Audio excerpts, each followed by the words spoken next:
in Italy, northern Italy, the city of Trent. It's early 1940s. There's this darkness and coldness of the Second World War, raining bombs. A group of young women, led by a 24-year-old consecrated woman named Chiara.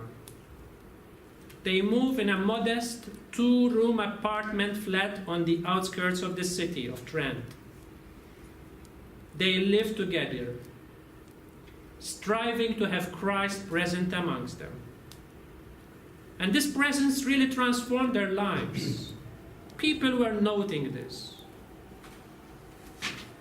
And they started what they called the first focolare.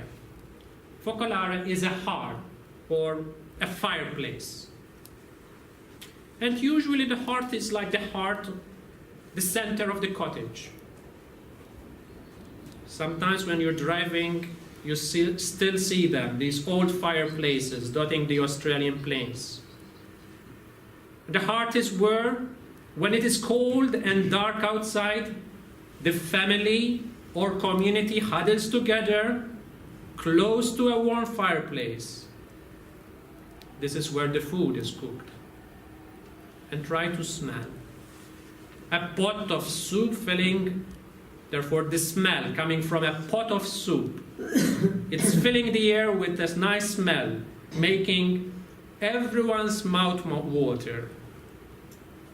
There's this warm orangey light coming from the glowing embers, the warm clothing, the huddling together, the aroma of the food, the shared hot soups.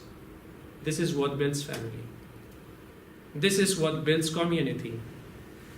But the darker and colder it gets out there, the more is the need to stick together. And we do live in a time when it is getting colder and darker out there, even in the midst of the bright summer. And I find the experience of community around the heart, around the focolare, a powerful metaphor that creates in the word of Pope Francis. Pope Francis, he says, community creates a God-enlightened space in which we experience the hidden presence of the risen Lord. The love that brings the community together, it's like a warm fire that warms everyone's heart and gives light to satisfy everyone's mind.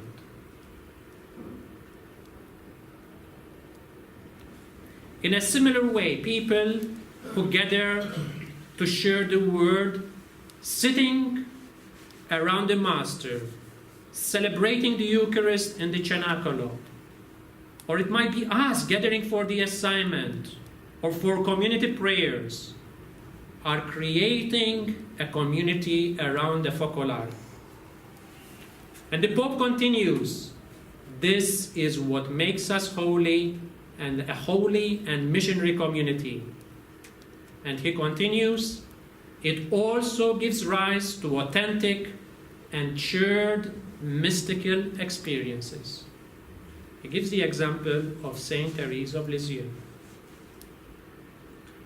But for a community to happen, for this focolare where the warmth of God's love radiates through the community, there need to be somebody there. There need to be people who commit themselves radically to God. Chiara, a year earlier, heard a voice. Give yourself totally to me. She was just going to fetch some milk. And this was so powerful in her that within months, she managed to get a priest to consecrate her to God. And she was just 23. She died at 88. She was faithful all her life, committed to the very end. Thousands followed her.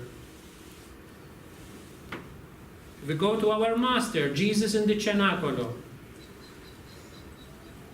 Same thing.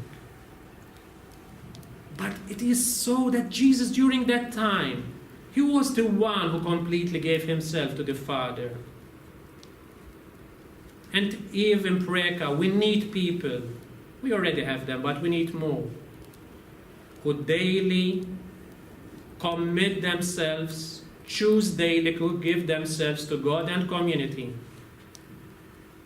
This is what a celibate vocation is about. And Chiara Lubich, who had lived this, explains this process. And she says this: indeed, where two or more are gathered together in my name, there I am in the midst of them.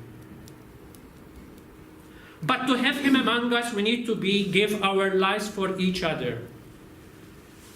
Jesus is in our midst when we are united in love.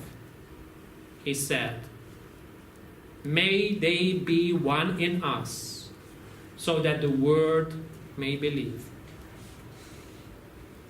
And we will never belong to God unless we belong to people. If God draws us to God's self, we form a community. We become like a light on a mountain. We stop having our own time. We'll have community time. Therefore, this is what Chiara Lubich says to us. The love that brings the community together, like the fire warms everyone's heart and gives light to satisfy everyone's mind.